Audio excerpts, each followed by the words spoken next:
Welcome everyone, my name is Alexi. I'm the president of the Bar Society. It's wonderful to have about 50 people here today joining this panel. This is an introduction to law panel. So we've got three panelists. So the first is Cameron Khan, who's recently a barrister at Faraz Building. He used to be a pupil, but tomorrow is the commencement of his tenancy. We've also got Charles McRae, who's an associate at Slaughter and May. I believe he works in the sort of IP and tech department. So if you have any questions regarding that specifically, pop it in the chat box and we'll visit it later. And lastly, we have Leah Connolly, who's a solicitor at Macmillan Walker. She specialises in criminal defence. Please let me know if I talk too quickly. That is a frequent criticism of my rhetoric. I speak very, very fast. So what we'll do is if we get started in that order of introductions, that might be quite handy. But before that, we've also got Eva, who just spoke about muting yourselves. She's also the president of the Commercial Awareness Society.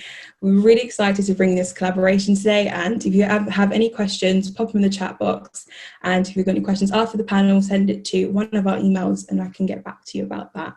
If we just start with general introductions in the order, so Cameron, Charles, and then Leah, and then I'll start with the questions. Hi everyone, as Alexi has introduced me, my name's Cameron. I have been a pupil barrister at Faraz Building. So the nature of my practice is that there's a heavy focus on personal injury, which particularly in my first six, I did a lot of pleadings and draftings and advices for various members of chambers, including my supervisor, in all sorts of different personal injury related issues. And since I've started on my feet, I've done a lot of again personal injury related things such as stage 3 hearings and lots of fast small claims hearings, as well as various different applications, whether that be the pre-litigation stage or interim application. So in the round, my practice is quite a mixed one, and I quite like that because I'm someone who enjoys a lot of variety, and it's been a really fantastic experience. And I suppose I can always say I've been, one of the first COVID pupils, which has been an interesting experience in itself. And thankfully, I will be beginning my tenancy on Thursday. So I'm just really happy to be where I am at the moment, and the training's been wonderful. Thanks, Cameron. So my name's Charles. I'm currently an associate, which is just what we call solicitors, qualified solicitors at my law firm. I work at Slaughter and May, which is one of the sort of city firms. Our practice is across the range of kind of big corporate commercial financing type deals. We also do disputes work, and my group actually sits across kind of a bit of each of those. So intellectual property, which covers sort of what you'd call contentious work. So, trademark disputes and some high court litigation sometimes as well, and bits and pieces like that. And then non-contentious work, which might be more commercial, franchising, licensing, anything to do with IP on that nature. And then we also have a tech practice, which, covers anything related to, right through to long form service agreements, outsourcings, all sorts of things like that. So there's something for everyone.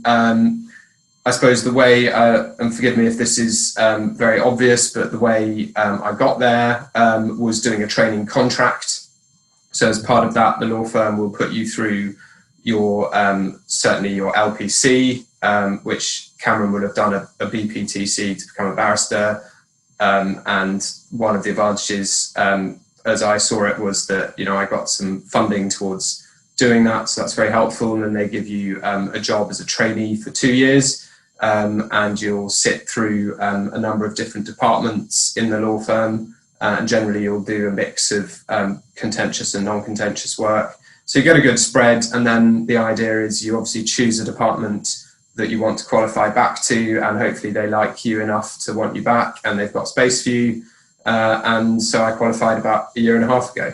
And the other thing I might mention is that I didn't do law as an undergrad, and I also didn't do law as my first career. So I've done various bits and pieces, but I'm sure you can ask me that if you're interested.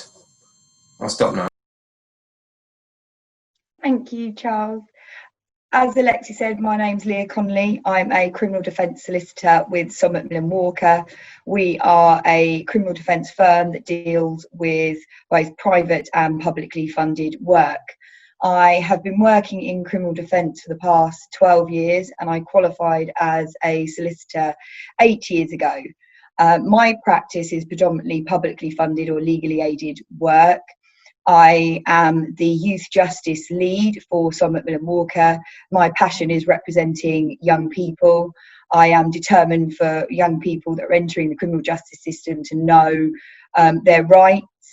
In terms of my route to qualification, I was a little bit different. I studied law at university, and I did the BVC, which I think is now called the BTPC. Someone will correct me if I'm wrong, but I'm showing my age there. And I wanted to be a barrister. More in particular, I wanted to be an advocate.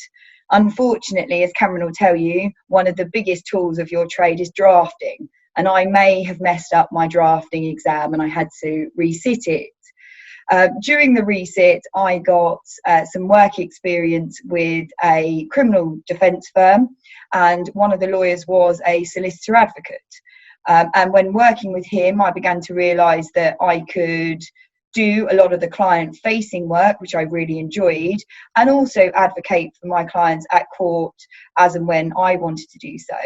And it was for that reason I thought, do you know what, this is a bit different. I'm going to change my direction and I'm going to cross-qualify and become a solicitor.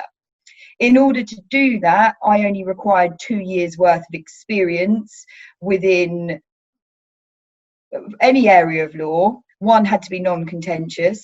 So I spent 11 months practicing prison law. That's predominantly non-contentious.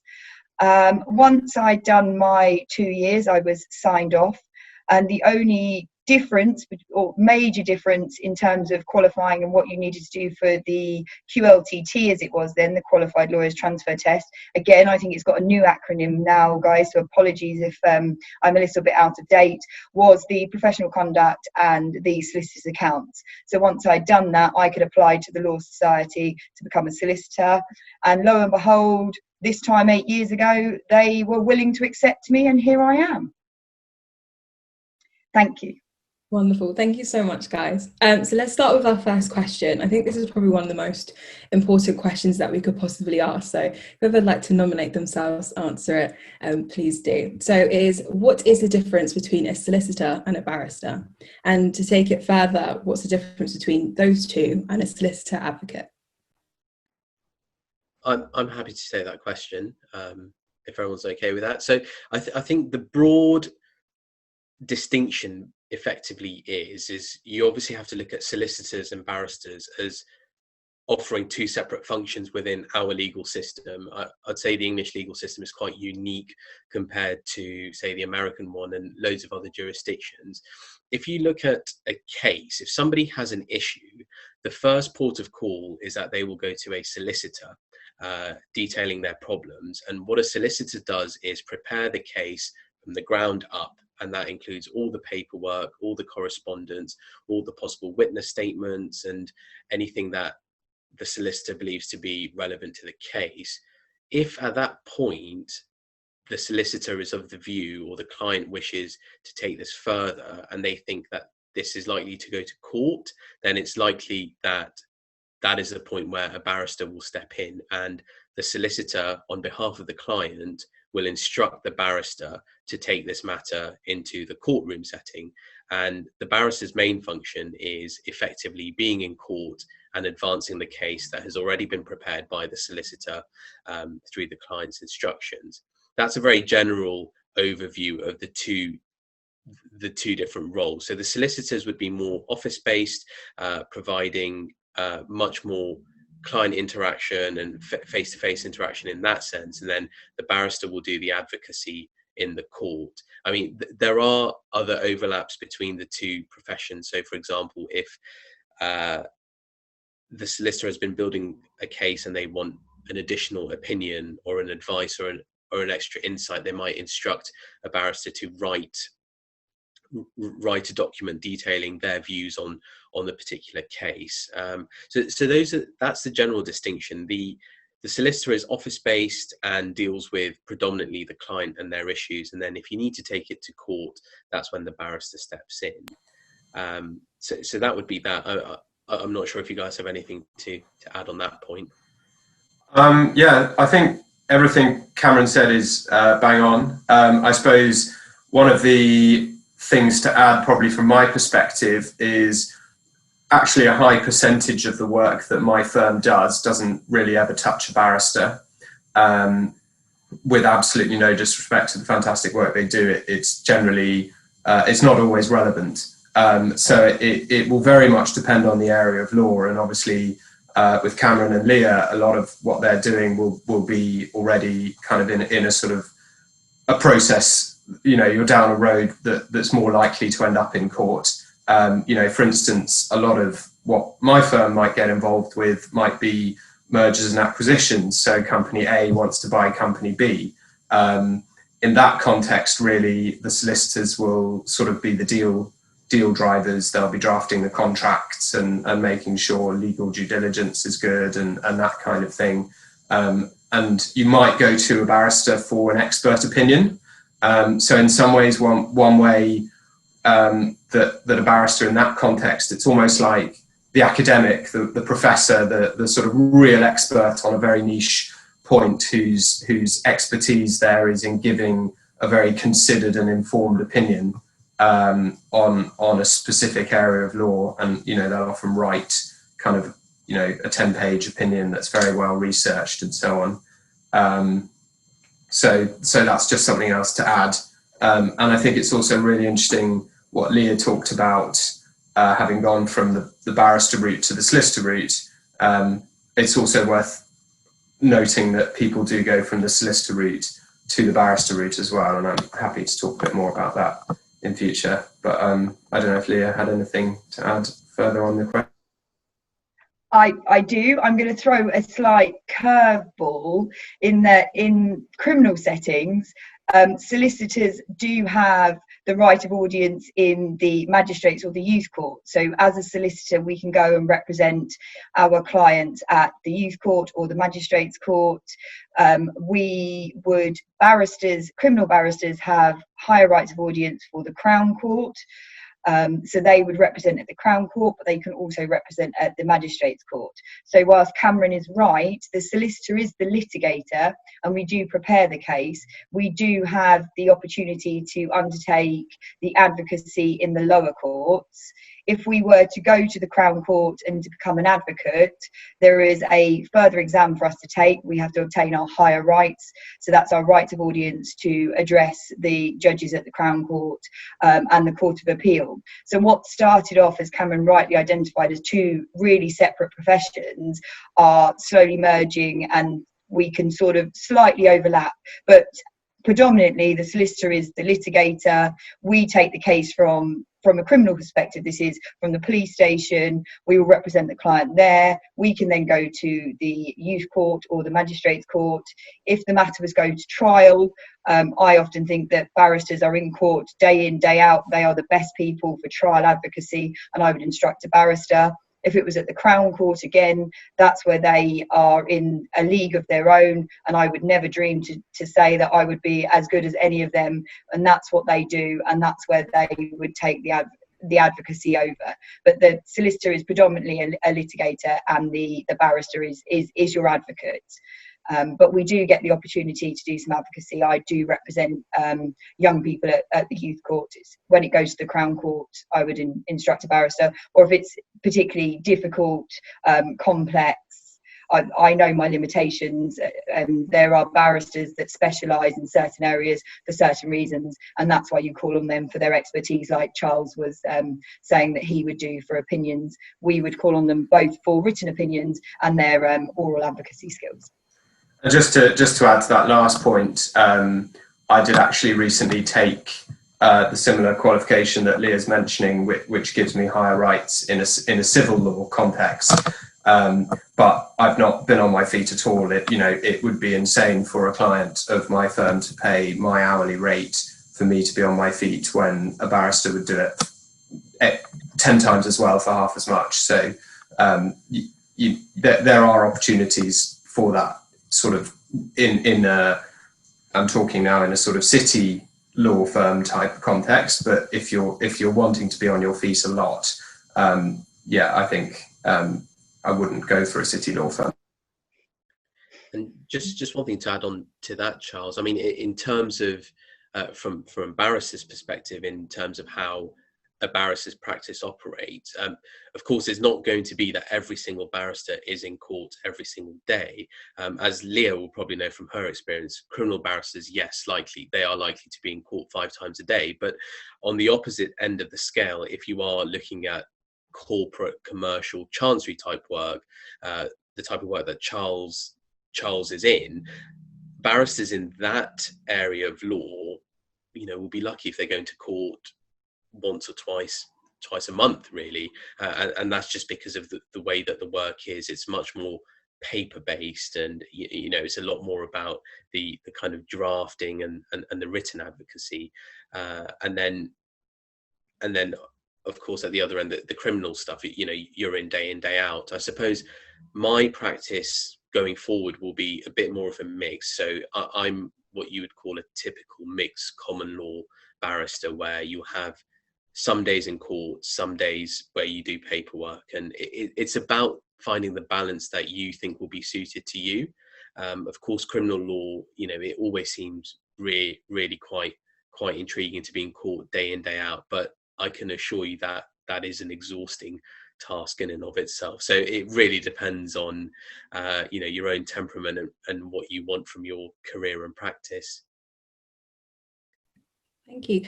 I hope you guys are taking notes for that, because when you go to apply for trading contracts or pupillage, they're going to ask you, why do you want to be a barrister or a solicitor, and vice versa. So that's really helpful. Thank you very much. So the next question is, what do you actually do in your day-to-day? And is your job as glamorous as TV shows depict? I'm happy to start with that question. No, it's not as glamorous as the TV shows depict. If I give you a typical today I was in the youth court. I represented a young person in the morning and an adult in the afternoon. Yesterday I spent the day at the police station. I never had the same day twice. I'm also a duty solicitor, which means that if you attend court and you don't have your own solicitor, then you can invoke the services of the duty solicitor for that first hearing. It's for a first appearance, it's free of charge, and you can obtain legal advice. So sometimes you will spend the day at court helping anyone that doesn't have their own solicitor. There are certain criteria for whether or not you are eligible for that service, but it is a free service that we provide. I'm also often on call as the duty solicitor at the police station. So again, if you're ever arrested, and I'm not saying you will be because you're all law students and you really want to qualify, so don't go and get yourself arrested. But if you are entitled to free and independent legal advice. And if you don't have a named solicitor, then you can ask for the duty. We work in rota slots between, say, midnight and 8 a.m, then 8 a.m to 2 p.m, and then 2 p.m to midnight. Not all the time. Multiple firms across London will do that, and we will accept that case, and then we will represent a person at the police station. So it is very different. It's always quite interesting, as Cameron says, sometimes very tiring, but definitely not glamorous. Many a time I've sat on the steps of police stations in delightful areas of southeast London. I've gone into the cells with clients who perhaps have been arrested on a Friday night, don't end up in court until Monday, haven't had a shower. There are some definitely interesting moments in my career, so it's not quite as glamorous. You definitely, and I'm sure you all know this, you don't get to walk around a courtroom and shout I object, and you certainly don't finish at 4 o'clock in the afternoon either. Anyone that tells you that is a lie. I remember seeing the court list when I first started and thought, oh, I could do this. Court starts at 10, finishes at 4. These are good days, good hours. That's not true, guys. Really sorry to break it to you. You work way before 10 and way after 4. But for me, representing young people, it's always worth it. They're always quite entertaining. They're quite funny. Their defences sometimes can be a little bit interesting. Their explanation for their actions a little bit different. But it's always, for me, a good day, albeit not always a glamorous day. Can I say one thing that Leah's reminded me of before Cameron perhaps talks about his day-to-day? And this might be because I used to be a teacher, so forgive me, but it is actually a very, very important thing that Leah said, which is don't get yourself in trouble, because that will actually completely ruin any prospects of ever having a legal career. So I don't want to put the fear of God into you guys, but the SRA, which is the solicitors regulator, and I'm sure it's very similar with the bar code as well, anything that goes to effectively a dishonesty offence, so it can even be getting on a bus without a ticket. If that's on your record, you basically won't practice as a lawyer. So just a very, very brief curveball to say that going into uni, just be a bit sensible on that. But yeah, maybe over to Cameron now.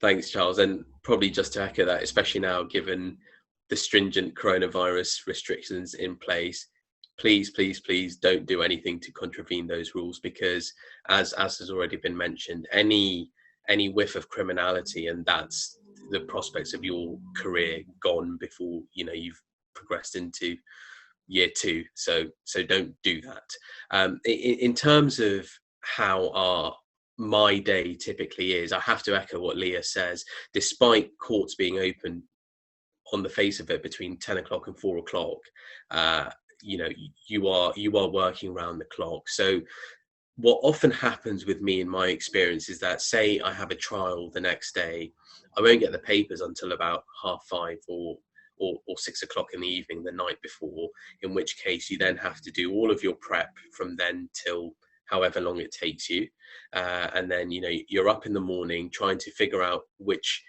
court you're in, and you'd think that is an easy thing to figure out, but it's not.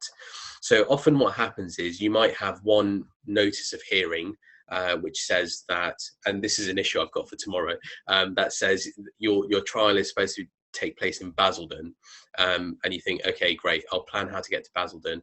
Then you have another letter from the solicitor saying actually it's in Dartford. Now you can imagine the logistical difficulty already if you decide to go to either Dartford or Basildon for 10 o'clock and then discover your case isn't being heard in one of the other courts. I mean, distance wise, it's all very difficult. So actually the logistical side of it is much more time consuming than anybody would probably have thought about. And the other issue that you might have is, for example, the notice of hearing might say the hearing is taking place in Basildon, but it might actually physically be taking place in Dartford, but they're sitting as Basildon. So it's all very confusing. And what you soon realize is no matter how many people you get trying to call the courts to clarify things, the courts won't pick up because the lines are just so clogged and very busy. But as I say, you get the papers usually quite late in the day. Often because everything is quite last minute, you're often missing papers. So what happens is you might be part way through your prep, or you realize you can only prep half of it, and then you have to wait till the next morning to try and ring your solicitors and ask them for the rest of the papers. So as much as it is intellectually quite difficult to do some of the work, actually there are a lot of other obstacles that you don't necessarily foresee before you come into the job, but actually do add that little bit of stress. And at the same time, you've also got a client to please, so you're trying to balance all of these various different factors before you've even stepped into the courtroom. But it's interesting at the same time. And as Leah says, when you do certain types of work, it is quite rewarding, and particularly when you get clients who are thankful to you for the job that you've done. I don't think you can really have a substitute feeling that is as good when it comes to that sort of thing. So it has its challenges, of course. It's difficult intellectually and sometimes practically, but I think particularly from my perspective, there's nothing better than going into a court and just conversing with a judge and putting your case forward. And it's something, you know, you guys can experience from an early stage, you know, particularly if you do things like mooting. I mean, mooting is a hugely valuable platform to develop your own advocacy style and understand what it is to advance arguments under pressure. And that is effectively a barrister's job, because whatever said and done, at the end of the day, you are directly answerable to the judge. Your solicitor might not be there, depending on the type of case. Your client isn't there to make legal arguments. It's on you. So you have to make sure ultimately that you have prepared properly, because you need to advance the right type of case and say the right thing. And all the while you're looking out for the best interests of your client. So there is pressure there, but it's also a challenge, and it's also actually quite fun once you get into the swing of it. But yeah, that's what I thought I'd add from my perspective. I can talk about my day-to-day briefly as well, if we've got time for that. I think it's a really good question, and I actually really was trying to get to the bottom of this myself when I was applying, and it is actually so hard to envisage, you know, is it like on Suits, is it like on, you know, this, that or the other. And I think one thing that just is important, and I'm sure you've had this advice coming out of your ears, but do the work experience that's relevant, that you think might be interesting. So, you know, at the bar, there's mini pupilages, law firms offer their work experience days or taster days or VAC schemes and all that sort of stuff. So do it. And, you know, if you don't like it, it's really helpful, and always see that interview or work experience process as a two-way thing. So it's you seeing if you want it, as well as them seeing if they want you. So that's a general thing. What do I do? I think it's interesting in my job, because it's very responsive. So not unlike what Cameron was saying, but in quite a different way. You're sitting there, and effectively something can come in that needs dealing with, and you know, as you have been at the firm for longer, you'll have clients who know you, or something you did with them a year ago, and at any time of day or night, they might email and they say, that thing you did a year ago, what did this particular sentence mean? Or when we wanted this service to be in the contract, can we now hold our counterparty's feet to the fire because they're messing us around? Or, you know, when we signed that deal, should we have actually got all the cars that the company owned, as well as, you know, the vans, or, you know, what was in the contract for that? So all sorts of bits and pieces can come up. Or you can get a knock on the door or call or whatever in the COVID world from a partner in your group, who might say, I've got a new deal come in, have you got some time? You know, that lovely word capacity, have you got capacity to help out and work on the deal? To which the answer is always not yes and not no, but somewhere in between, you know. You know, and so there's a huge unpredictability, and I think certainly in the context, and I'm seeing a question about having a family and kids, and in the context of work-life balance and that sort of thing, it is important to have that at the back of your mind. And I don't think you should be afraid of, certainly in terms of your own criteria. I wouldn't sit there in an interview and tell them you want to clock off at 5, but, you know, in terms of your own criteria, it's really important. You know, at the moment, I don't have kids, and I can sort of cope a bit better with getting home on a Friday and having an email that I need to deal with, or, you know, having to cancel plans and things like that, which, you know, there's a bit of luck of the draw, there's a bit of self-protection, but it can happen, and it would be wrong of me to pretend that certainly at my type of law firm that doesn't happen. So it is worth kind of thinking about that sort of thing. But yeah, I suppose what's the point? Some people get a real buzz out of that real client contact, or feeling like you're on a prestigious kind of deal, you've read about it in the newspaper, or it can be very, very interesting, and it can be quite boring. So, like most things, I think. Thank you for adding the boring part in there, because it's definitely translated into our studies. So it's nice to know it doesn't end. So Cameron, next question is for you. So what was your journey to the bar, and what made you decide being a barrister was what you wanted to do?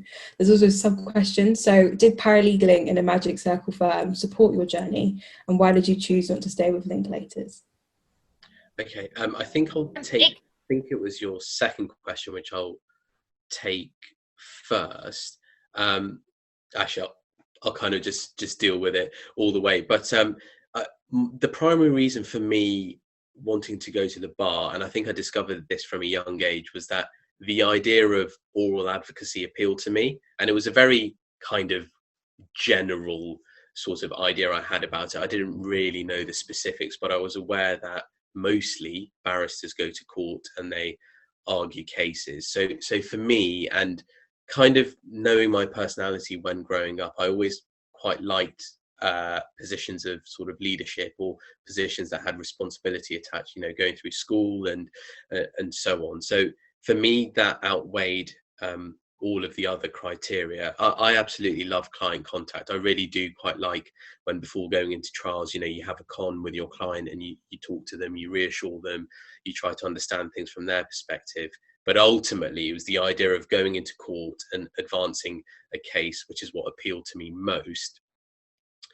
In terms of my kind of route to the bar, so I am a Queen Mary graduate. I spent 3 years there doing law, and I absolutely loved it. And I knew before going to Queen Mary that I did want to become a barrister, but I thought, whilst being at Queen Mary, my kind of understanding of the law and what it could entail, just that idea really grew, and it really elevated, and it fixed in my mind that this is absolutely what I want to do. In terms of my career path, it was fairly linear. I did, of course, the 3 years of law, and then after that I went and did a master's in law, and that was a general LLM. And I think my reasoning at the time was effectively, I quite like academia. I know academia isn't necessarily what you need, or further academics isn't necessarily what you need in order to go to the common law bar. But I really wanted to do a master's and test myself in that environment. And the other side to that was that I simply didn't feel like I would be ready to be a barrister by the time that I finished my undergrad degree. So I thought, I'll test myself academically against, some of the best candidates out there and see how I go. And then once I finished the masters, I then went and did the BPTC, which I don't know if it's still called that anymore, because the course name changes all the time. I think the letter P might have gone off, but I can't remember. And I spent a year doing that, and that was great for my development, because I was practicing advocacy, both written and oral, day in, day out, for the best part of a year.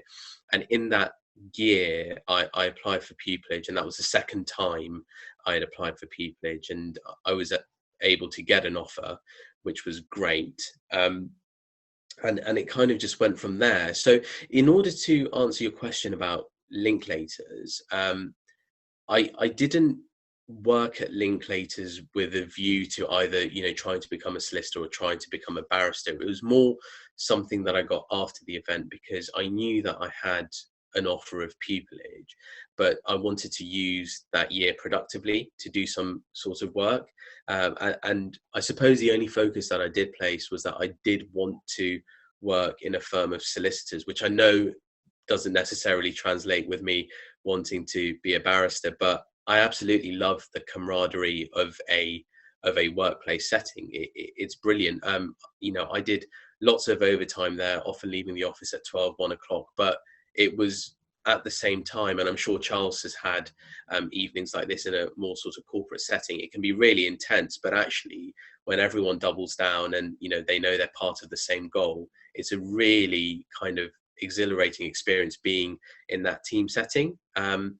So me joining or leaving Linklaters has almost has got nothing to do with my route to the bar. It was more me filling that year productively in doing a job. But you know, I have to say that there were hugely interesting parts about being in that kind of workplace setting, because now as a barrister, it's, you know, it's the complete opposite. I'm in charge of my own practice, and you know, I work when I want. I'm not working to a clock, and it's just very different, but an interesting experience altogether. Amazing, thank you. The next question is for Charles and Leah, but Leah has already answered this in part. The question is, what was your journey to becoming a solicitor, and why did you pick this route? For Leah, there was a question in the chat box about how often you'd say that you'd advocate in a youth court. If you could expand on that as well, that'd be amazing. I always wanted to be a voice to people that didn't have a voice. So for me, law was always where I wanted to go. I studied law at the University of Essex, and then I did the BBC. As I've already admitted, I did mess up that exam and I had to take the resit, and as a result of that I got some work experience. But criminal law was always where I wanted to go, so most of my work experience was in a criminal law setting. I got some experience with the witness service at Reading Crown Court, which is where my family are from and where I was living at the time. So that's sort of the direction that I was heading. And as I mentioned, watching a solicitor advocate made me realise that there are some elements of being a barrister that were super intense. Cameron's already mentioned, you get a phone call at 5 o'clock and you've got a trial the next day. That to me, still now 8 years in, sends panic streams to me. That is not my personality. I like to have as much time as I can to prepare. That doesn't mean I'm afraid of deadlines or anything like that, but for me, I think that's too intense for me. So being a solicitor allowed me to have the client facing interaction. It also meant I knew that I could go to court if I wanted to. I could take the higher rights and go to the Crown Court. I haven't had my higher rights as yet. So far I haven't felt the need to use them, as some of the things that we can do as solicitors meant that I haven't needed them. That may change. It may become a way for me to develop my practice, but that's sort of where I am at the moment.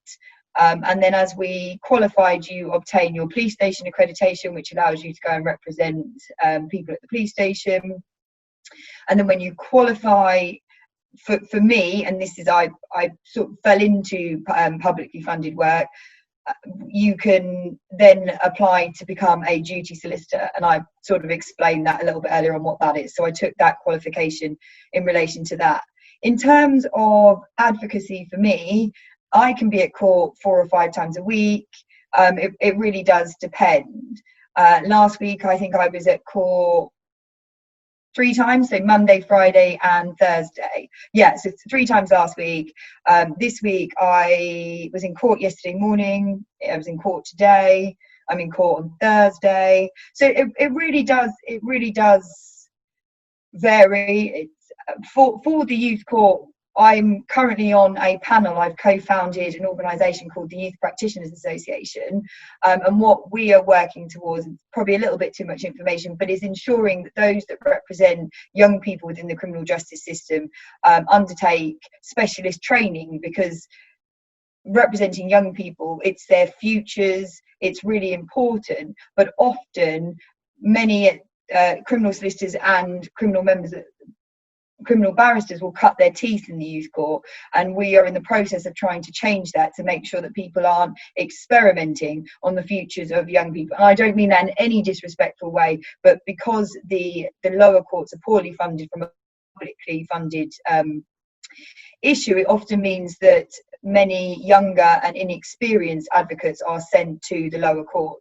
And what we're trying to do is change that to make sure that if you are at the youth court dealing with what can be very serious matters and complex matters, that you have the necessary skill sets. So hopefully that sort of answers the question and sort of points you in the direction of where I started and where I'm kind of going. But I also appreciate, guys, I'm probably 8 years in, so Charles and Cameron are probably slightly better placed to answer some of these questions in terms of the route in and some of the graduate schemes. But hopefully that answers your question.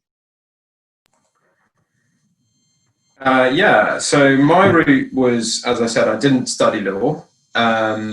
I then didn't know what I wanted to do after uni, and I became a teacher and did that for a little while and qualified as a teacher, and then thought, okay, this is fun, but maybe don't want to do this for sort of another 45 years, drumming fractions into year nines, with no disrespect to that, because it is a fantastic career.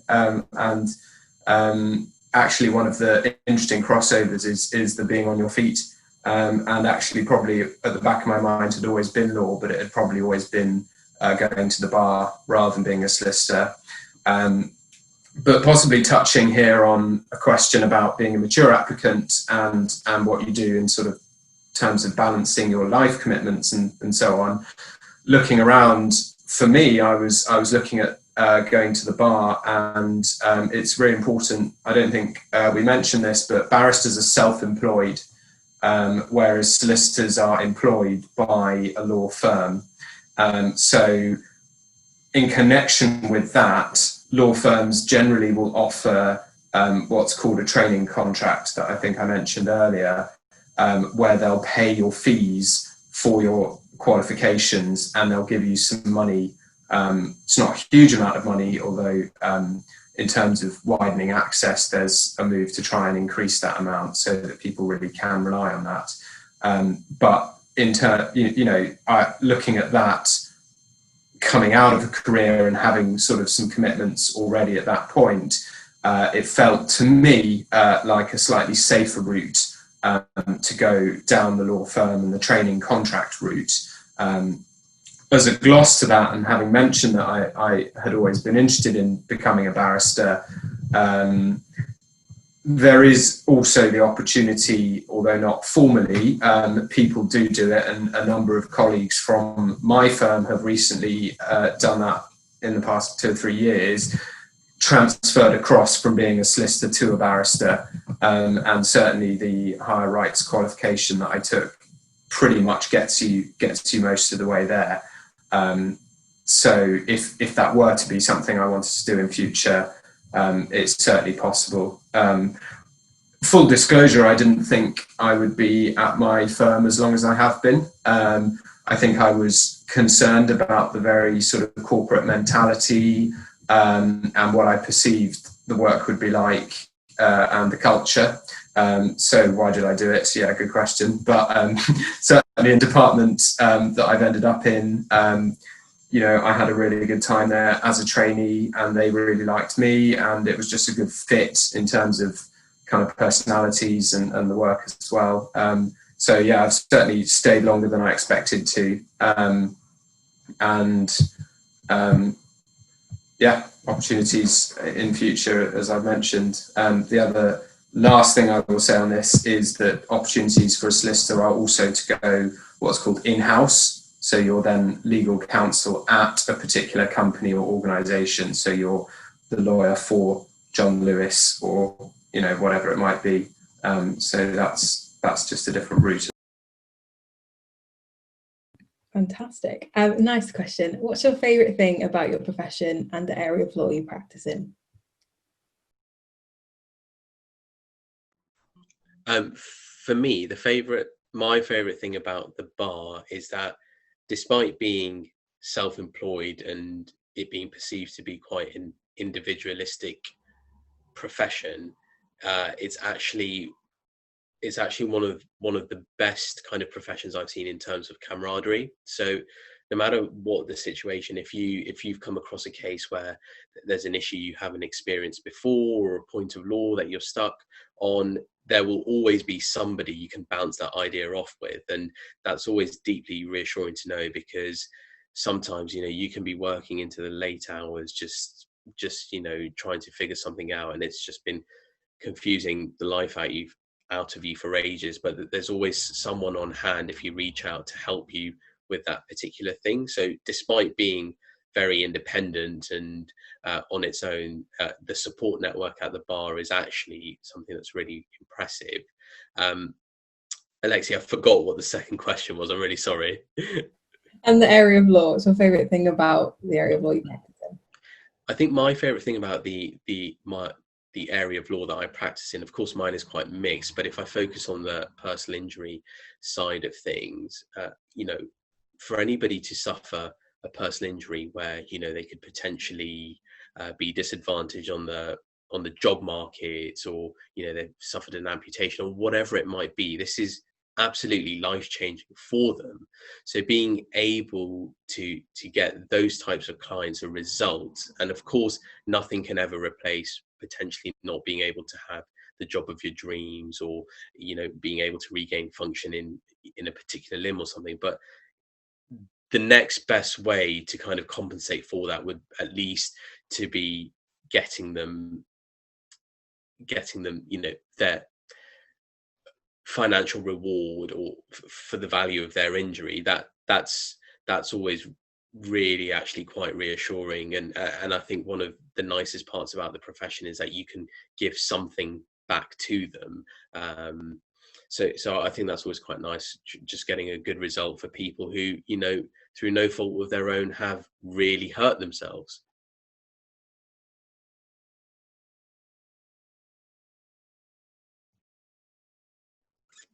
So I'd say, yeah, that's the best thing for sure. I can endorse Cameron's comments about camaraderie. I must admit, between the two professions, there is camaraderie. There is everyone is always willing to help. For instance, today we were in the advocates room at Bromley Youth Court, and the solicitor walked in. She had a question and she said, "Can I put it out there?" And we all turned around and we all chipped in and we all worked together, because no one person knows everything. So in that respect, there is camaraderie. Never be afraid to ask. That's the one thing I've learned. I've always found that if you're in the advocate's room and you're just not sure, or you've been dealt a curveball and the judge has given you a couple of minutes to step outside, there is always someone in a courtroom that is willing to talk it through with you, work it out between you, either come up with the answer or come up with the direction so that you can work it out themselves. So in that respect, the profession is very, very good like that. For me, in my area of law, you deal with a wide range of people. People are very quick to say, as a criminal defence lawyer, "Oh, you defend the guilty." There are many, many people that I come across that are innocent, that have never been in trouble before, unfamiliar with the criminal justice system, don't know what's going on, and you help them at their darkest hour. Sometimes they've made one mistake, but that one mistake can make an impact for the rest of their life, and you're there to help them for that. I represent many a young person. As I've mentioned, I'm beginning to harp on about it. Sorry, guys, even I'm boring myself, so I apologise for that. But many young people make mistakes and are criminalised now for things that perhaps when I was a lot younger, we'd have probably just got told off and said, "Don't do that again," or told to run along and don't. For instance, trespass. I'm sure that we've all played in abandoned buildings, but now many young people will get told off, possibly arrested for those type of things. And then before you know it, they're entering the criminal justice system. And that could then have an effect on, as we've mentioned, whether you can go to university, whether you can travel to the United States because of a criminal record. So being able to help people, for me, is really important, be it young or old. That for me is one of the best things about this job. And I think people can be very quick to assume that everyone appearing before the court is guilty, has done something wrong. But I always say, there but for the grace of God go I. You never know. You might be driving along in your car, you have an accident, somebody is injured, and before you know it, you're before the court for causing a serious injury by careless driving, or someone might die as a result of a collision.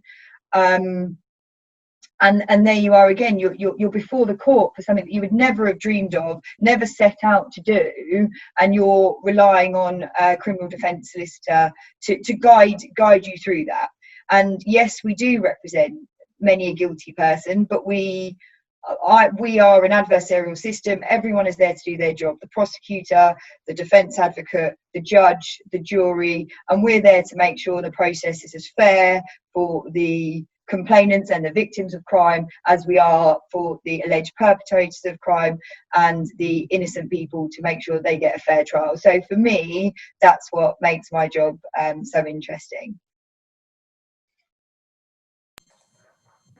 So I think it's a very good question. I would say, and it's not, it is linked to my change from teaching. One of the things about teaching was that real sense of calling that both Leah and Cameron have spoken about so powerfully. One of the things I found hardest about teaching was that I cared so much about what I was doing, and I felt extremely kind of frustrated, and it was very stressful when I wasn't kind of able to achieve that for whatever reason within the structures and systems and so on of education. I think I don't care in the same way about, you know, a company buying another company, or, you know, a really good trademark license being put in place. And I think it's very important for me to acknowledge that up front. I can't pretend it's as you know, ethically impactful or societally impactful. And it's certainly something that I look at and wrestle with, you know, in terms of the longevity of my work in that kind of environment. I would say that there's lots of opportunities to do things like pro bono work alongside your sort of client-facing or your paid client work as well, right across the legal profession. So kind of wherever you end up, hopefully there is an opportunity for you to try and kind of do some societally impactful work, even if you're in a sort of nasty big city firm. But why am I there? I suppose, firstly, I wouldn't be doing it for free, and I can't pretend that I would. It is a good job, and I'm surrounded by very clever people who, you know, the door is always open, I think, as both the others have alluded to as well. And I'm learning so much, you know, particularly at the early stage of your career. But I think even as you continue, you know, most days are different. Again, as the others have said, you know, one of the things about professions in general is they're the sort of careers where you're constantly learning. I mean, the law itself is constantly changing. There's always something new to get to grips with, or something you've never properly understood that you should spend an afternoon really understanding, whatever it might be. So your brain is engaged. You're working with really good people. And in terms of IP and IT kind of area, I think it's a really good area right now. You know, it's where lots of startups, where lots of their value is, and that intersection between their intellectual property and kind of other legal aspects engaged in the field of tech more generally makes for quite a varied and interesting role. And, you know, you could be looking at drones and the law on autonomous vehicles, or, you know, bits and pieces around blockchain or AI and sort of cool, exciting things like that, you know, I don't pretend to understand, but they engage some interesting legal issues. So, yeah.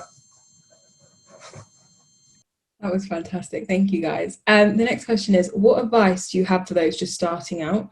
What should students research? How should they start networking, especially in such a difficult climate? In terms of when starting out, one of the things that I would recommend to everybody is, you know, as much as the academics are important and you do have to focus on that, you do need to show that you are, whether you're applying to the bar or to become a solicitor, you need to show that you are a rounded individual.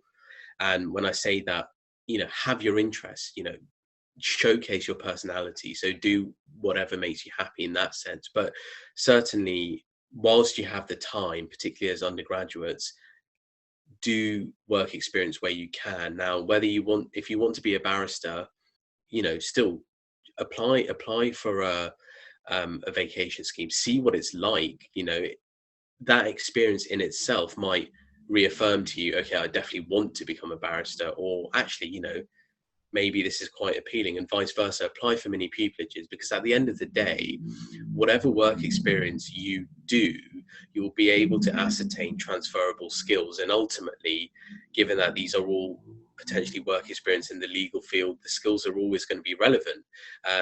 And what I'd say in addition to that is, if there is an opportunity to sample work experience in a different sector. So for example, say you want to become a commercial lawyer, why not apply for some work experience at a bank or a firm of accountants? It's just to show recruiters that you are a motivated, a diligent and a creative individual. And the other advantage of doing that is, of course, you may apply to plenty of bits of work experience and not get anything. I certainly remember when applying for mini pupilages starting when I was in my first year at university.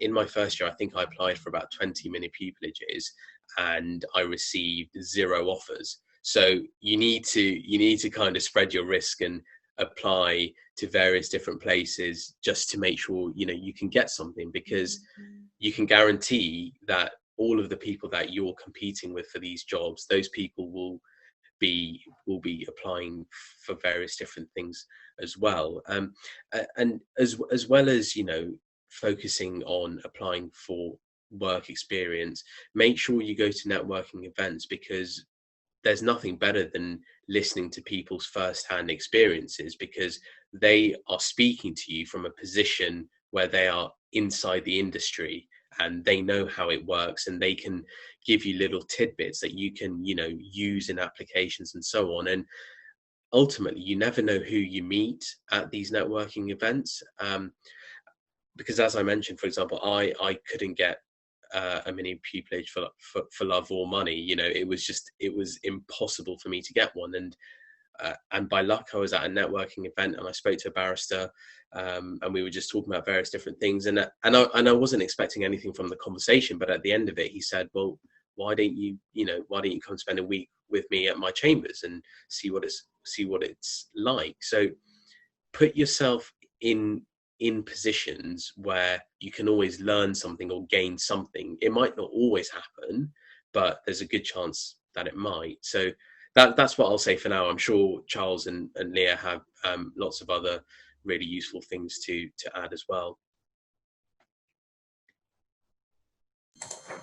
Yeah, I think everything Cameron said is absolutely fantastic. I think his point on networking is really, really bang on as well, because there is actually nothing worse than, and I'm not important enough yet to be in this position, but when you are a big dog, having kind of over-eager law students try and suck up to you because they think they're going to get a job with you. So please don't do that. Please approach the conversation just as here is a person who knows about something and I'm interested to learn from them. And if you're not interested to learn from them, don't talk to them. Networking is just talking, and it's being interested in that person and what they've got to say. And as Cameron says, they might decide to help you out with something or not. And actually nowadays, the sort of old school club tie and come and have a week with me at my it's not as common, without backhanding the bar, perhaps a bit more informal at the bar, but certainly at law firms, they've got diversity policies, they've got HR policies. You can't just walk someone in the door. They've got security policies above anything else as well. There are formal application processes for these schemes, and you can't really bypass them just by kind of sucking up someone at a network event. So don't go into it with that mindset. I'll say 2 very, very short things further on applications. One is, please get the name of the law firm you are applying to correct. So my firm spells A-N-D, and doesn't use the symbol, the ampersand symbol. If you put the ampersand symbol on a law firm's name and it's not, they will be very annoyed and they might put it in the bin. So just get the law firm name right. It's amazing how many people get that sort of thing wrong. So, or if you've done work experience somewhere, make sure you spell the name and get all the little, is it LLP, is it this, that, and the other. These are the sort of things that lawyers spend all day doing. And, even their names of their competitors, they'll know if you've got it wrong, and they'll just think, you're not serious about it. It seems tiny, but it is important. And I think the other thing is, be as rounded as possible. I'm seeing a job about, is it good to be a waiter? Yes, definitely do it. It's good life experience as much as anything. So definitely, get as much life experience as possible, and that gives you all sorts of things that you can draw on, whether it's in an interview or whether it's just in your sort of personal character development. But do get a good score in your degree, because the top thing on your CV is your score. And there will be certain places that, you know, won't look at you if you don't have a 2-1. There'll be certain places that won't look at you probably if your scores aren't kind of a high 2-1. So, you know, don't kind of to the detriment of your mental health and everything else, but do try and get your scores as high as possible if you possibly can. Charles, if I can just add a couple of things just onto that. Sorry, Leah. It was really useful that you said that in terms of the application point, and certainly this will be much more enlarged when you look at solicitor firms because you get more candidates. But just by way of illustration, for an application for pupillage, usually chambers will offer up to 2 pupillages per year. So that's 2 jobs, and there are about, it could be anywhere between 500 and 1,000 applicants. And especially at the bar, where there aren't any human resources departments, these are barristers taking their own time to sift through applications, and they need to get through them quickly. If they spot even the slightest mistake, there's absolutely no incentive for them to then continue with the rest of your application, and you know, you will be chucked out pretty quickly.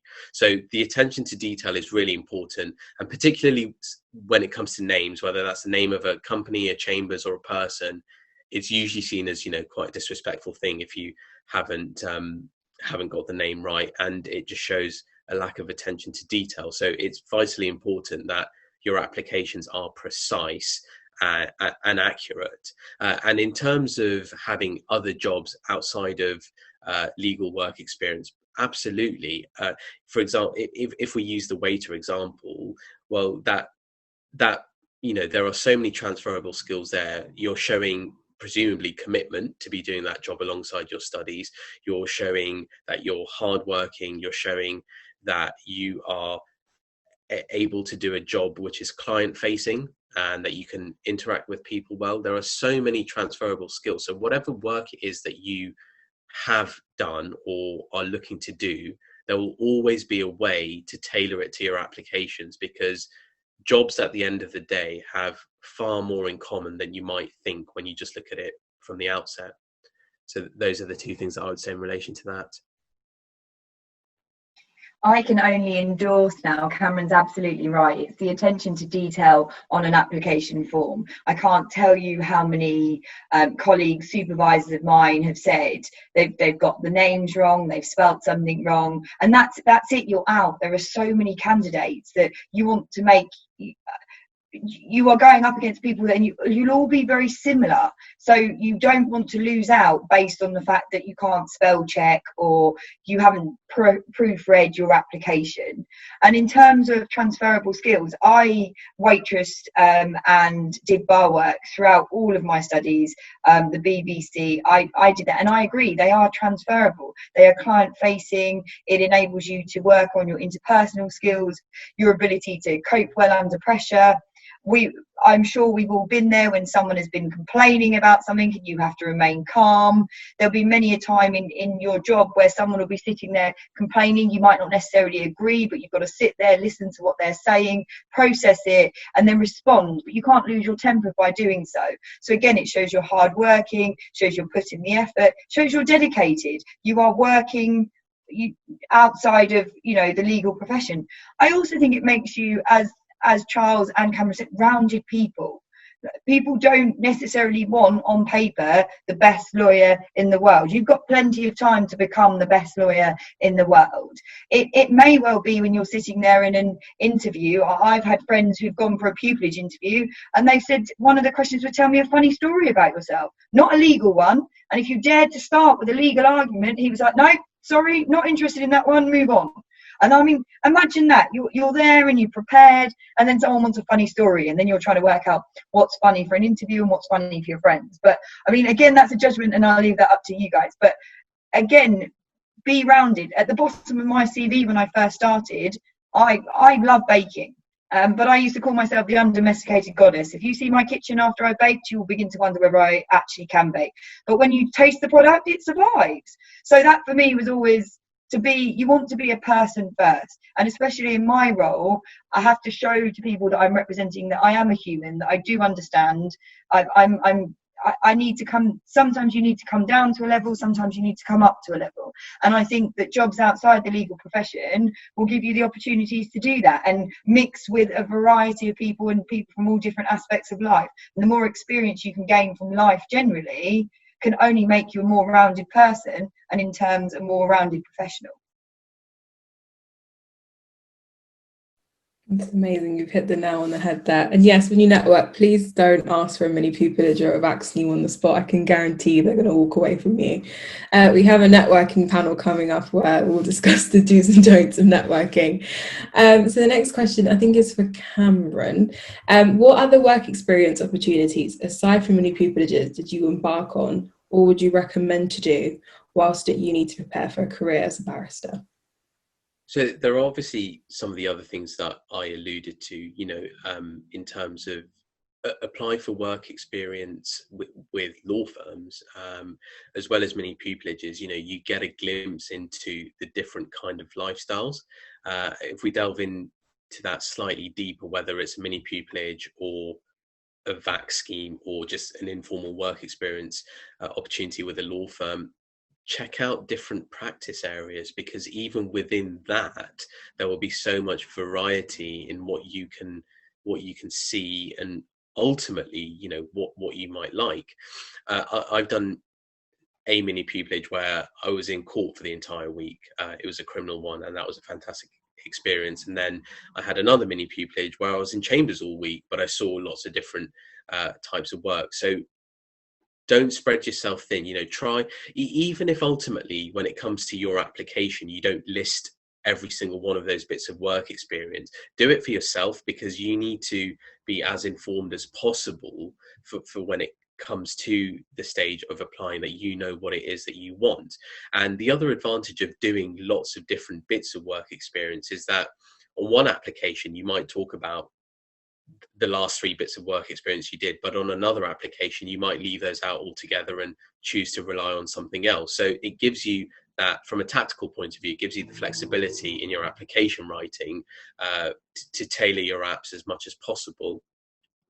Particularly for those who want to go to the bar, I would recommend trying out some marshalling. And marshalling it's a wonderful opportunity, because whereas a mini pupillage is one where you're shadowing a barrister and seeing what the barrister does, a marshalling opportunity gives you the chance to sit with a judge and to see things from the other side of the courtroom, and you'll be amazed at the different things that you pick up on, compared to when you're with a barrister or when you're with a judge, because a lot of the valuable things you pick up on is not necessarily even seeing the courtroom action play out, but it's just talking to a barrister or to a judge, because you then see what the different things are that a barrister is trying to do, or what, say, a judge is trying to glean from the case, and what they think about the advocates. And I think the other really good thing about marshalling is that because you're sitting with the judge, you're effectively seeing both barristers in the room for the first time, as opposed to, say, having spent a few days with one barrister.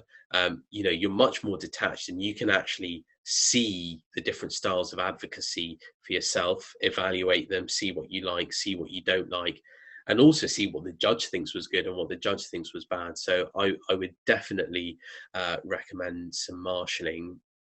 In terms of extracurriculars, I'm a huge advocate of mooting, because mooting is the ideal platform to develop your advocacy without having any fear for any negative consequences.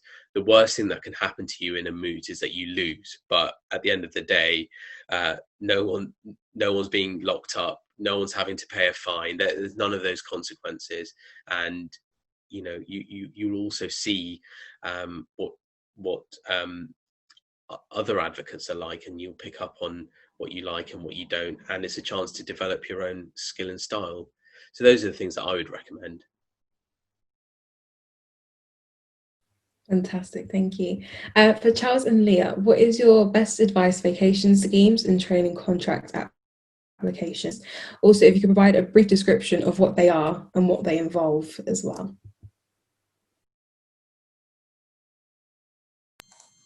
Leah, do you want to go, or? I was going to let you take the lead, Charles, on that Okay. one, if I may. I'm conscious we're all gobby, so we're all fighting for microphone. No, so back scheme applications, I think similar principles to any application. So I think all the things we've talked about: do your homework, know what you're applying for, why you're applying for it. You know, you can always pretend that it's the job that you've always wanted to do, even if it's not. And just be professional, conduct yourself well. You know, all the normal things really.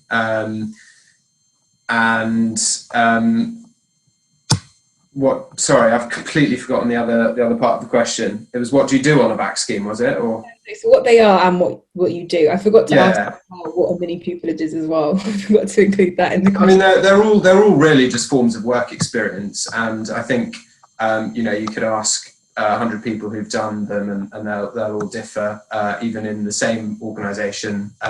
So you know, it'll really depend who you end up sitting with and what they end up working on. But you know, it's all really trying to get as involved as possible. Try and do some meaningful work. You know, it's all very well listening in on a call that you've got no idea who anyone is or what they're talking about. But if you know, you can take a small research task and go away and do that, and actually you guys as law students, you know, that's within your skill set. And you know, in my day-to-day, I generally don't always have 2 hours to go and research a knotty problem, but actually if you can come back with a paragraph that really gives me something very useful that I can actually use, that's incredibly helpful. So kind of be as proactive as possible, you know, be friendly without being over the top, and just try and get involved in genuinely meaningful work to the extent possible. I think that's all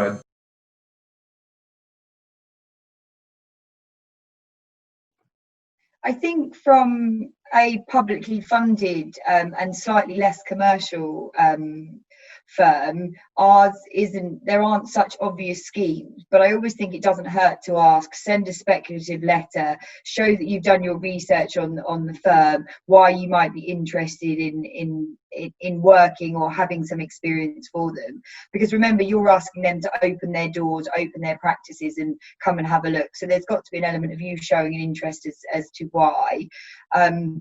Cameron's also right to spread your net far and wide. I'm a criminal practitioner, but some of my areas of law will overlap with family law, it will overlap with immigration. So even if you think you've got your heart set on one area of law, it doesn't hurt to go and experience a different area. Sometimes even a small amount of knowledge will advance you in the area that you're interested in learning and developing.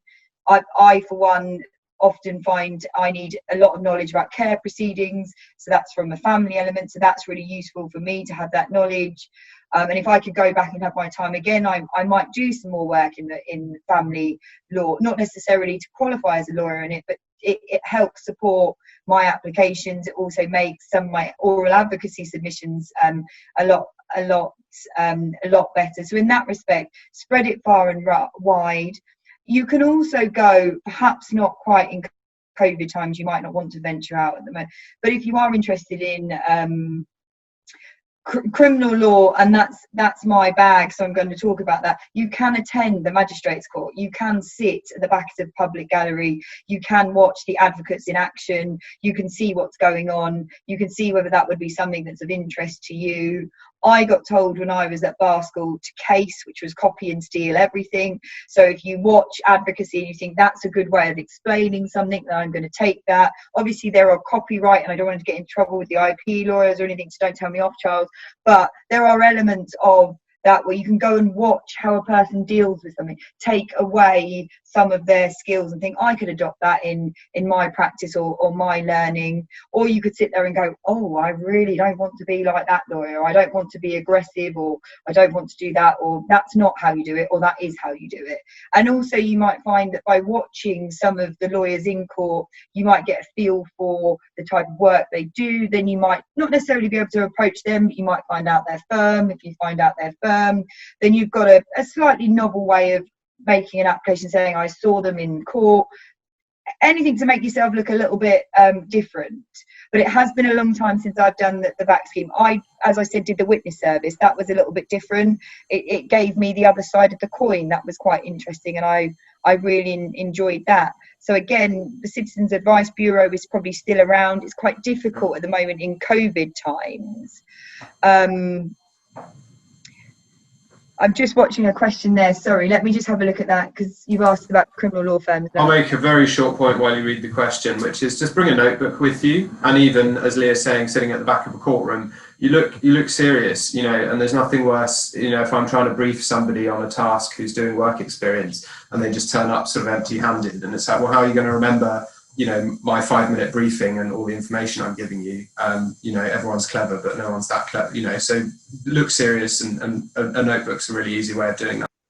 And to add on to what Charles said really quickly, whatever work experience you do ultimately end up doing, so if you're in court for the day or whatever, absolutely take a note for it all, because when it comes to writing your applications and you'll want to remember something that might be quite unique or personal, there's no way you're going to remember it unless you've written it down. And it's actually quite a nice revision tool before going into interviews, because ultimately you don't know what, if you on an application say I went to court and I shadowed X in this case, there's a good chance the panel will ask you, well, what did you see? And they will know that case, so you better make sure that you do.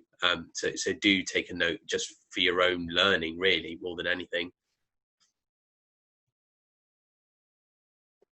I endorse all of that, and the notepad is a great idea. I know that we're in this technological world where iPads and everything are there, but I'd start with a notepad, because if you start getting your phone out to take notes, they might think you're being incredibly disrespectful or rude, and that's the last thing you want. And equally, despite the fact that all lawyers are walking around with laptops in court, we still get funny looks when we're on our phones, even if we are responding to emails and looking at work related items. So the notebook or the pen and paper is probably your best bet. Someone's asked about criminal law firms and family law firms. They do offer work experience, but it may not be as structured as a vacation scheme. Some of the multidiscipline firms that will offer you will do a mixture of family, crime, housing. That they'll all offer it, or they'll consider it if you make the application, but it may not be a formal application process. Sometimes the best thing to do is make an inquiry, see if you can speak to the HR team, especially if you can get a name of who you can address it to. Whoever deals with work experience or whoever deals with the training contract applications, if you can get a specific name, I always think, again, that shows that you've done your research, you've been diligent about it, and that's important, rather than just sending it to their general inquiries email. Because if you send a CV to a general inquiries email for us, we'd be looking at it from a work perspective, and it may not get to the partner that would deal with the work experience applications or the training contract applications. I'm going to say one more thing, just apropos some of the questions coming up in the chat. They're all good questions, and this is in no intention of being rude to anyone who has asked some of the questions, but to the extent things are available on websites, you know, or you can find it out with 5 minutes of Googling, those are the sorts of things you should know when you're going in somewhere for a vacation scheme, for an interview. And appreciate this is an informal chat, so please do keep asking all the questions. But some of the questions I'm looking at, you know, you probably can find out on firms' websites, or you know, I think questions like what's the culture like? That's a really good question, and apologies, I think it's Julia who's asked that. We haven't got to that yet, but you know, that's the important questions you need to be asking people in your face-to-faces. But sort of, you know, what I'm not saying anyone's done this, but, you know, what's the application date for your back scheme? You know, you should know that. So you know, so that sort of thing is basic, but worth saying. Fantastic. Thank you, guys. Next few questions are COVID related, our favourite topic. So the first one is, do you see COVID-19 affecting the recruitment for the foreseeable future?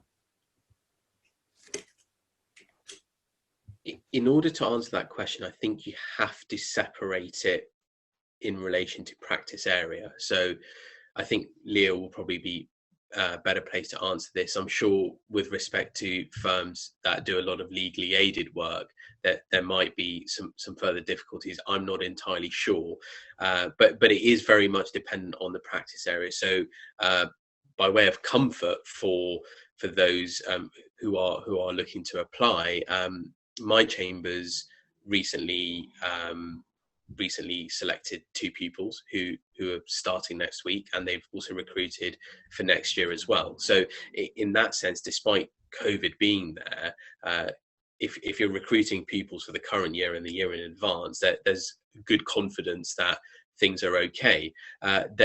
When lockdown first started, there was a very quiet period. There was a huge downturn in work, and because nobody could access the courts, and the courts just didn't have the facilities set up to do remote hearings. But obviously the courts have adapted, and it is much more possible to do that. So from a civil law perspective, speaking generally, I wouldn't say that the impact has been so bad, and in fact things are on the up. So just by way of illustration, the last 4 weeks that I've been working, for example, I've had a hearing nearly every single day. So there is work, and that's the positive thing. Unless, you know, the situation gets drastically worse, I'd say from a civil law perspective, it's okay. But I'll leave answers to other practice areas to the other guys.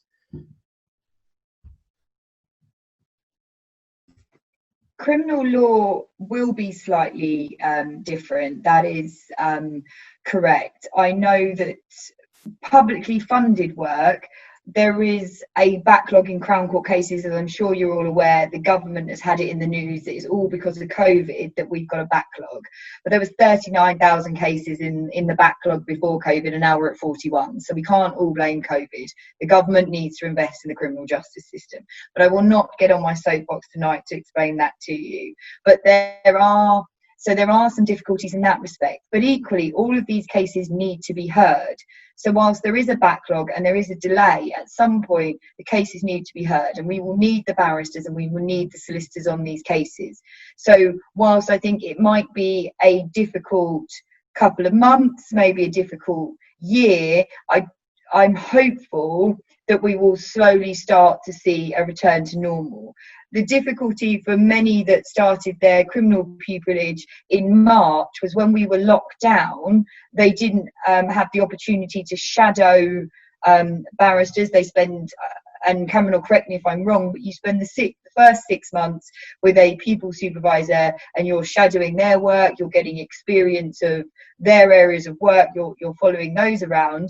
But obviously when it was all virtual, you can't really go and sit in your pupil supervisor's bedroom while they're doing a hearing online. So there were some difficulties, and I think those may have had their pupillage deferred or possibly extended, but to benefit all of them, because obviously you want to have the experience. But many of the baby barristers and the pupils that we instruct are getting back out there now, and they're back on their feet.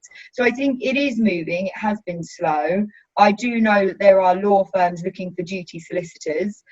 So I think that COVID did reduce many solicitors to a shell while there were cash flow issues, because the Crown Court is where the big money for publicly funded cases comes to. But as the courts start opening and the cases start being dealt with, you need lawyers to deal with this, because crime didn't stop. It doesn't stop. So I think that there might be difficulties, and there might be a defer or delays, but I don't think that should stop you from trying or from asking. I got a phone call the other day from a colleague, and she mentioned from an ex-colleague, and she mentioned her firm were hiring. So I don't think it's all negative, and I think you can never hurt to try and get yourself on record and try and be that one person that is next when, you know, the doors open, they go, okay, because there will be an influx. I know that at some point my firm is going to be crazy busy the moment the Crown Courts start trialling properly again, and we go back to, dare I say it, some kind of normal. I think the influx point is really right, and I'm seeing it as well in terms of deal making. You know, I think lots of deals have been put on hold until everyone works out what the hell's going to happen. And I was going to say, you know, nobody seems to know at this stage, and so, you know, I certainly won't try and make a prediction about what's going to happen. I know some law firms have had pay freezes or you know, bits and pieces, probably hiring freezes.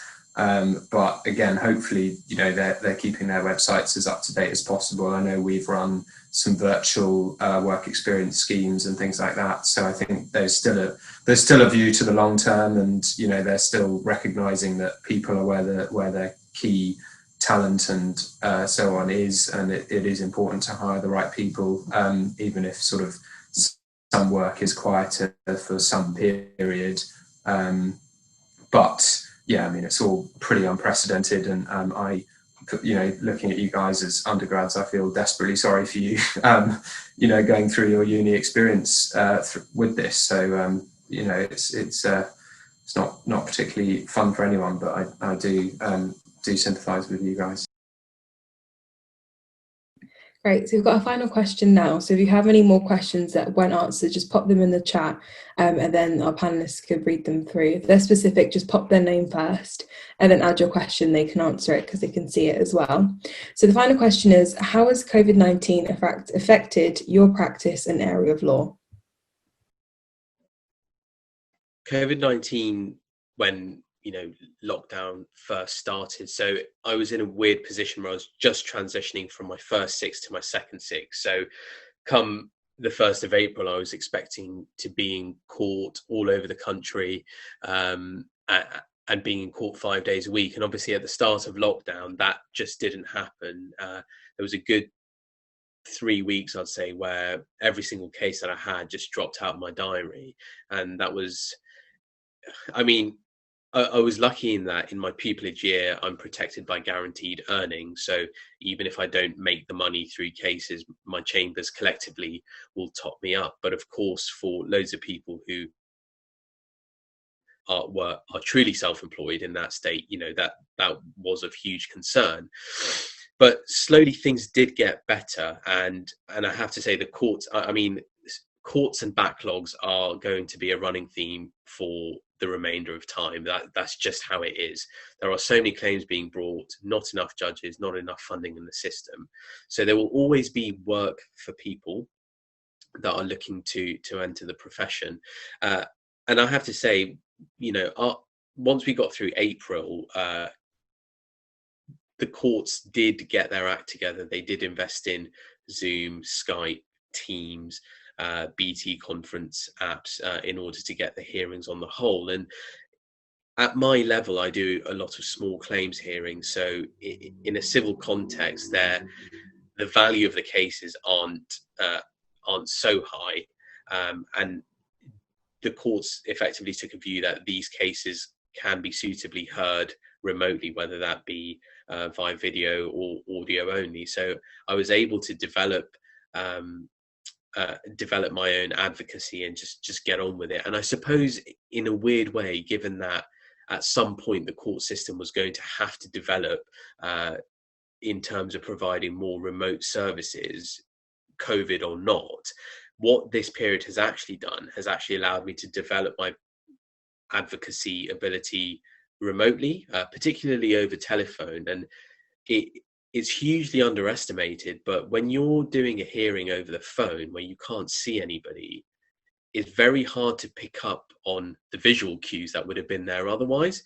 And often if you're in court and you know, you want to say something, but you can see that the judge is about to say something immediately, you know, you'll shut up. But over the phone, you can't see that. So it's picking up on those nuances from what you can hear or not hear, and understanding when it's your time to talk, that it has been quite a challenge. And Do you do them on your feet, Cameron? Do you sit or stand up? Well, my telephone hearings, because there's no video, I do them in my pajamas. That's full disclosure. But it's such a different experience. I can't explain it compared to being in court and seeing a judge and a client face to face. Witness handling over the telephone is a completely different beast, because often as an advocate, you look at your witness or the witness for the other side, and you think, okay, is this a witness that I need to be a bit tougher with, or I need to be more sensitive with? Often if you see the witness, you can make that call pretty quickly, but when you can't, that becomes more challenging. So actually what this lockdown period has done has made me focus on a completely different aspect of advocacy I never would have imagined having to develop at this early stage. So it has had its positives, it has had its negatives, but the main thing is the situation appears to be improving, and I think that's the most that we can ask for in this situation.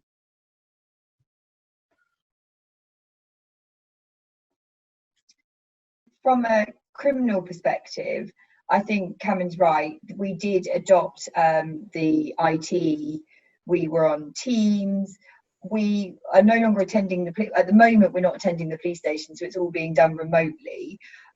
Sometimes I agree with that procedure, sometimes I don't, because the police stations aren't set up for us to have a private consultation about the allegation before.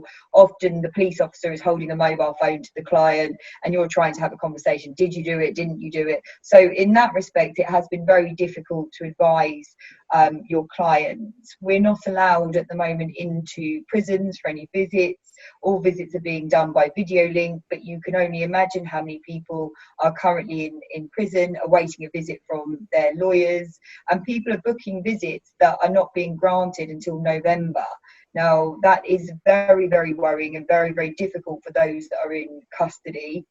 You may or may not have read about the custody time limits. There is changes in relation to that for criminal clients. They are currently being asked to stay in custody for almost up to the 9 months prior to trial.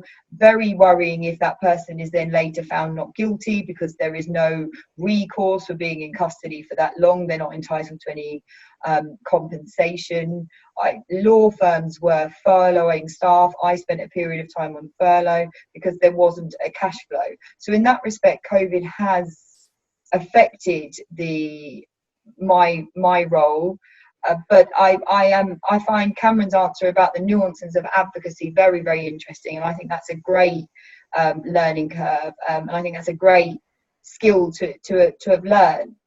I often find in the youth court a lot of the advocacy is done sitting down. When I first started, I was always on my feet, and I used to make submissions on my feet. To come in and sit down and have to make those submissions, I found strange.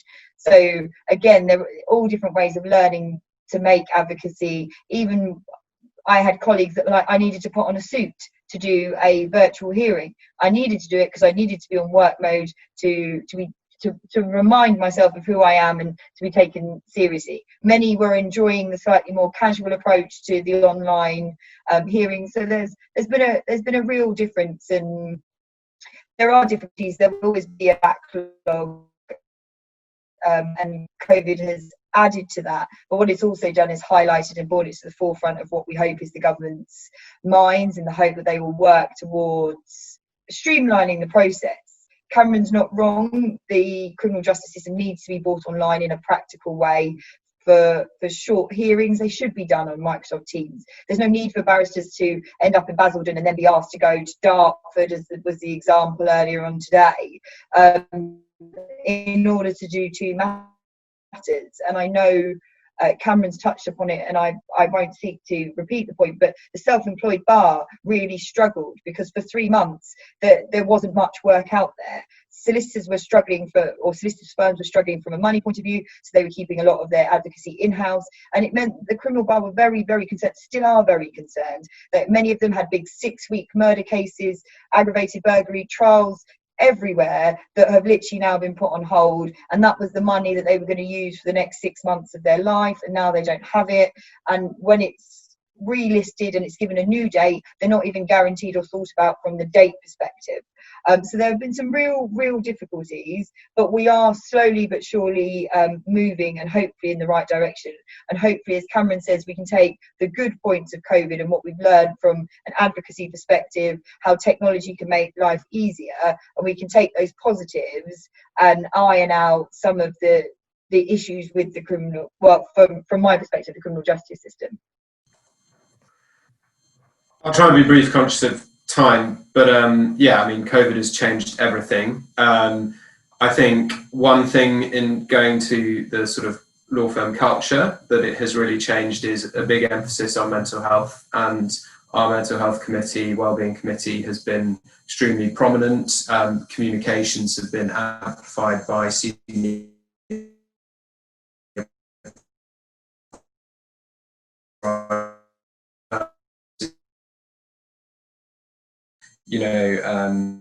people who've got young kids and so on and so forth. So I'm seeing some of that, which is positive, and I think there's a recognition that working from home is not a day off, that I think some of the more traditionally minded kind of senior partners might have previously kind of thought when younger people were wanting to work from home. So I think that's been, a bit of a culture shift that is welcome. Work-wise, we're, again, like the other two, we're very responsive to, what else is happening, what demand there is for our services. For instance, the financing teams have obviously been very busy, and sadly, obviously, kind of restructuring and insolvency kind of work is more common than big deal making. Then obviously disputes on a sort of commercial basis, people trying to trigger force majeure clauses to get out of contracts that they can no longer afford, and kind of into various kind of contractual disputes. That kind of work is going on. But that said, I was on probably the busiest kind of deal that I've ever been on in the first week or two of lockdown, and actually because our client was based in India, very little change. We had remote, we did emails, we did video calls and so on, and it was pretty similar. So yeah, mixed bag. Well, that was our last question. Does anyone want to add anything or ask anything?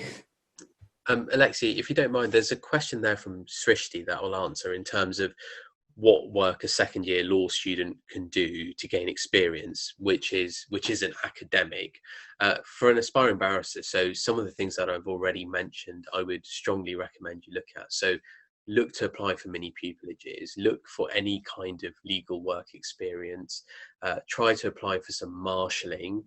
And in terms of, getting stuck in terms of trying to, give advice and do legal research and so on, apply to a law centre or a citizens advice bureau. I appreciate that might be difficult in some respects given the situation that we're in, but I don't know if they have any kind of remote service or some kind of platform where you might be able to assist, do some pro bono work. All of those things look good, whether you want to be a barrister or a solicitor or anything else really.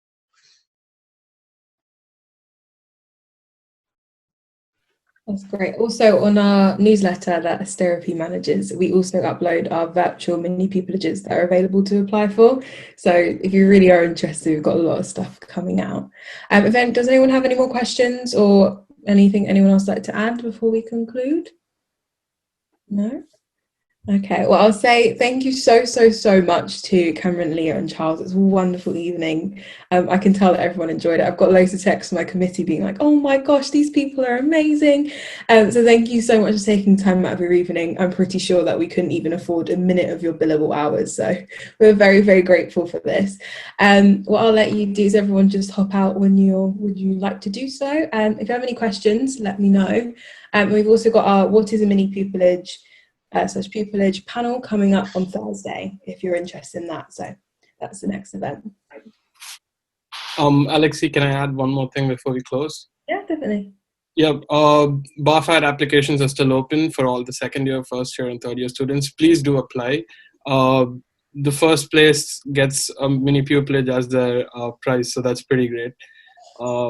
We have 5 events, and we have 8 participants, so like we have 8 mini pupillages up for grabs. Please go for it. Thank you. That's pretty much it. Yeah, definitely. So there's 8 mini pupillages you can grab this year alone. So definitely go for it. Can I also say thank you and well done to Alexi for chairing. That is always quite a difficult evening, and I don't know if you've noticed, but the 3 of us seem to like to chat, but you've done incredibly well. So thank you for controlling us and keeping it on point. Well done to you. Excellently marshalled, I agree. Thank you so much, all. Right, I'll let Tanisha just close the meeting so everyone can leave now. But thank you so much. Check out our socials. We've got loads of events coming up. And again, thank you so much to our panelists. Have a lovely evening, everyone.